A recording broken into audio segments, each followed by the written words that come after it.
अतिशय सुंदर असं वातावरण आहे आणि आमचे दक्षिण सोलापूर दक्षिणचे उमेदवार सुभाष बापू देशमुख हे फक्त राजकारणी नाही आहेत, समाजकारणी आहेत आणि त्यामुळे राजकारणाच्या सोबतच म्हणजे आमदार म्हणून त्यांना जी काही कर्तव्य पार पाडायची असतात ते तर ते करतातच, त्याच्याशिवाय जाऊन जे विविध सामाजिक उपक्रम, मग इथल्या सगळ्या ज्यांना कुणीच नाही आहे अशा आईबाबांना डबा पोहोचवण्यापासून सामूहिक लग्नांपासून विविध समाजोपयोगी कार्यक्रम ते करत असतात, काम करत असतात. त्यांची ती सुद्धा एक ओळख या ठिकाणी आहे. या सगळ्या त्यांच्या कामाची मी साक्षीदार आहे. मला आनंद आहे की ज्या वेळेला 5 वर्षापूर्वी भारतीय जनता पार्टीमध्ये माझा प्रवेश झाला होता तेव्हा पहिलं डायस राज्यातलं जर कुणाचं असेल तर ते सुभाष बापू देशमुखांचं होतं आणि रक्षाबंधनांच्या त्यांच्या त्या मंगलमय अशा कार्यक्रमाला त्यांनी मला बोलवलं आणि तिथून माझी सुरुवात झालेली आहे.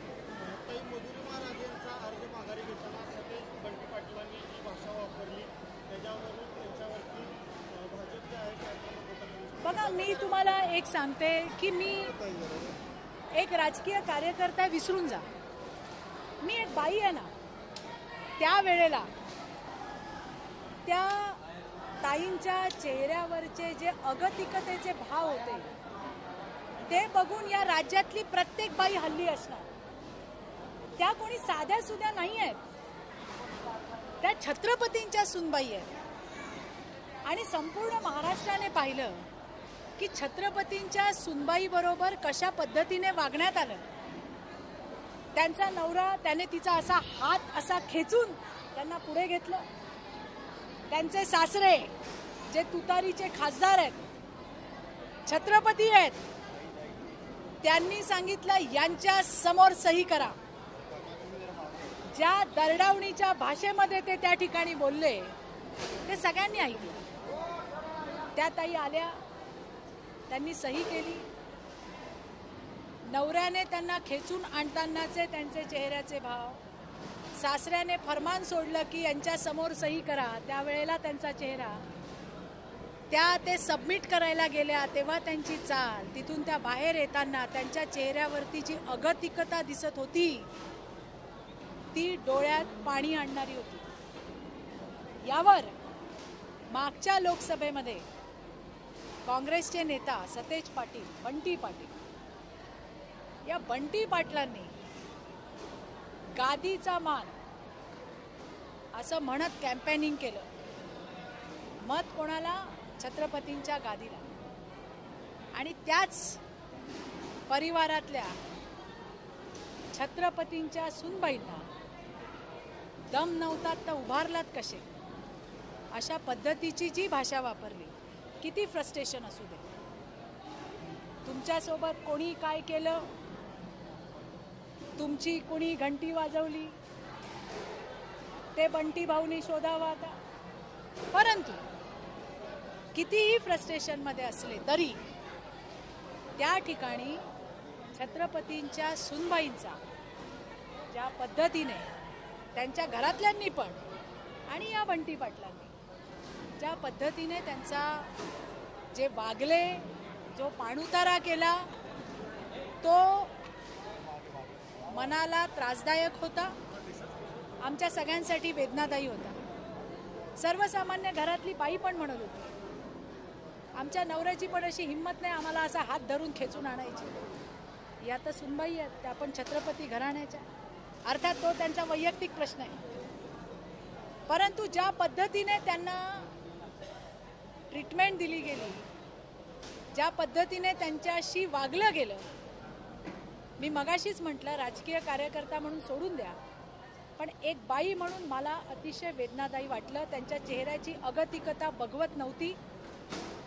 त्या कुठल्या मनस्थितीत असतील ते त्यांना आणि परमेश्वरालाच माहिती. परमेश्वराने त्यांना बळ द्यावं अशी मी प्रार्थना सुद्धा करते. हेच आमचे सावत्र भाऊ सगळे. आधी म्हणले बजेटच नाही, पण आमच्या देवा भाऊनी एकदम सडेतोड उत्तर दिलं. मग म्हणले आता ही योजना बंद करा, म्हणून या काँग्रेसवाल्यांच्या, या महाविकास आघाडींच्या चेल्या चपाट्यांनी हायकोर्टामध्ये पिटिशन दाखल केली. हायकोर्टाने ती फेटाळून लावली. मग यांच्या लक्षात आलं की आता आपला कार्यक्रम. मग हे बोलायला लागले, जे लाडक्या बहिणीच्या 1,500वरून टिंगल टवाळी करणारे म्हणायला लागले, आमचं सरकार आल्यावर आम्ही 2,000 देऊ, आम्ही 3,000 देऊ. याचा अर्थ त्यांच्या लक्षात आलं, राज्यातल्या बहिणींच्या लक्षात आलं की या सावत्र भावांचा गेम काय आहे. मला विश्वास आहे, मी तुम्हाला सांगते, अहो ज्या पद्धतीने बहिणींची हेटाळणी केली गेली, एकदा ओवाळणी दिलेली कुठला भाऊ परत घेतो. हे सगळं खोटं खोटं भावा बहिणीचं नातं हे महाविकास आघाडीमध्ये, महायुतीमध्ये नाही.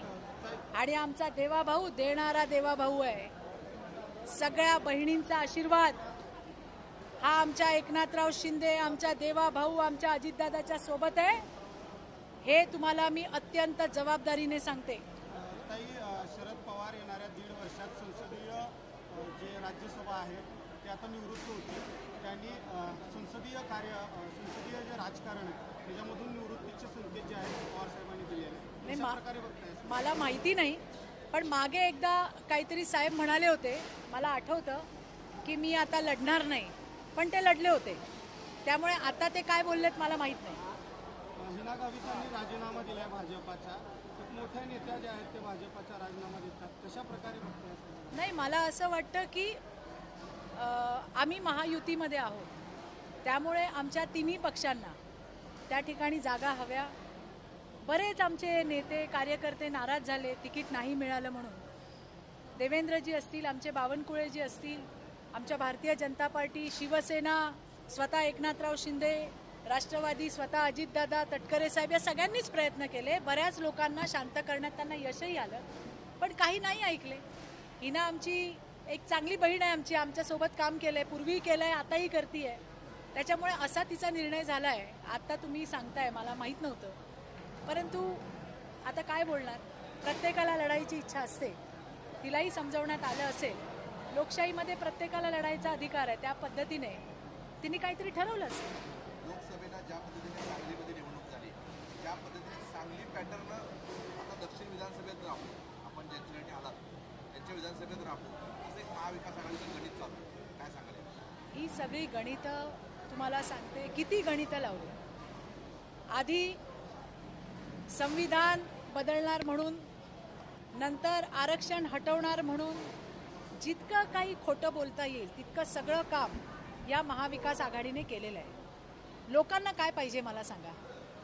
लोकांना मी जे सांगते, महायुती का आवडते, का आवडतात एकनाथराव, का आवडतात देवेंद्रजी, का आवडतात अजितदादा, ते काम करतात. हो, ते लोकांमध्ये जातात, ते बांधावर जातात, ते सगळ्यांना भेटतात, सगळ्यांचे प्रश्न सोडवतात. ते काय फेसबुकवरून फक्त कोमट प्या पाणी प्या म्हणून नाही म्हणत. तुम्हालाही संधी दिली होती आणि तुम्ही 2.5 वर्षामध्ये महाराष्ट्राला कुठे नेऊन ठेवलं. आणि आज महाराष्ट्र त्या ठिकाणी एकनाथराव शिंदेंच्या, आमच्या देवाभाऊच्या, आमच्या अजितदादाच्या नेतृत्वात पुढे 1 नंबरला आलंय. तुम्ही बघितलं, सगळ्या कामांची जितकी कामं केली सगळ्याला स्थगिती द्यायचं काम यांनी केलं. आज या तिघांनी मिळून पुन्हा एकदा महाराष्ट्राला प्रगतीपथावर न्यायचं काम केलंय. आणि मी ग्राउंडवर लोकांमध्ये जाणारी आणि त्यांच्याशी बोलणारी कार्यकर्ता आहे. त्यामुळे प्रवासामध्ये आज मी मंदिरात गेले होते, कित्येक विधानसभेमधली लोक मला भेटली आणि सगळे खुश आहेत. त्या सगळ्यांचा आशीर्वाद महायुतीच्या पाठीशी आहे. मला विश्वास आहे की याही वेळेला पुन्हा एकदा महायुतीला महाराष्ट्राच्या जनतेचा आशीर्वाद मिळेल. भारतीय जनता पार्टीचा या शायना एनसीचा आणि याचं घेतलं नाही. तुम्ही त्याच्यामध्ये घालचाल वाटलं मधुरी? घे ना, महत्वाचं आहे. मीच सांगावं आता. हे बरं आहे, म्हणजे मीच सांगायचं. काही महाविकास आघाडी नेत्यांकडून वारंवार महिलांचा अपमान होतो, कशा प्रकारे बघता या सगळ्या घडामोडी? अतिशय संतापजनक असे उद्गार महाविकास आघाडीच्या या नेत्यांकडून केले जातात. मातृशक्तीचा किती अपमान करता येईल त्या पद्धतीने अपमान करण्याची स्पर्धा लागली आहे. आपण बघितलं की मुंबादेवीच्या शिवसेनेच्या उमेदवार शायना एनसी यांना उद्धव बाळासाहेब ठाकरे या गटाचे खासदार अरविंद सावंत माल बोलले.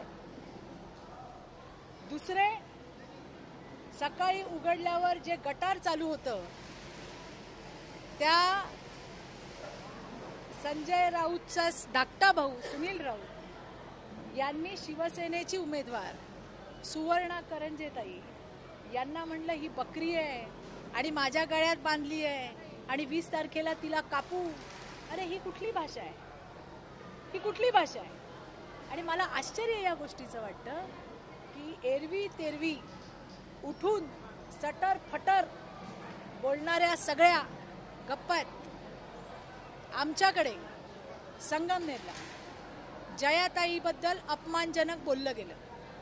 जयाताई बाळासाहेबांची कन्या, पण ते काँग्रेसचे नेते, हा विषय वेगळा आहे. या राज्याची लेक आहे. गृहमंत्री आमचे नेते देवेंद्रजींनी तात्काळ जो बोलला त्याला अटक केली, त्याच्यावर कारवाई केली. पण आज शायना एनसी असेल, सुवर्णा करंजे असेल, या आमच्या लढणाऱ्या लढाऊ भगिनींबद्दल ज्या पद्धतीने बोललं जातं त्याच्यावर शाहू फुले आंबेडकरांची विचारधारा सांगणारे, महिलांच्या सक्षमीकरण सशक्तीकरणावरती घसा कोरडा होईपर्यंत बोलणारे, मग बारामतीच्या मोठ्या ताईपासून तर अगदी खालच्या सटर फटर पर्यंत कुणी बोलायला तयार नाही. हे महाराष्ट्राचं दुर्दैव आहे. आणि त्यामुळेच महिलांबद्दल यांच्या मनात किती विष आहे हे महाराष्ट्रातल्या जनतेने पाहिलंय. याच मातृशक्तीची सणसणीत थप्पड ही महाविकास आघाडीला बसल्याशिवाय राहणार नाही, हा माझा विश्वास आहे. थँक्यू.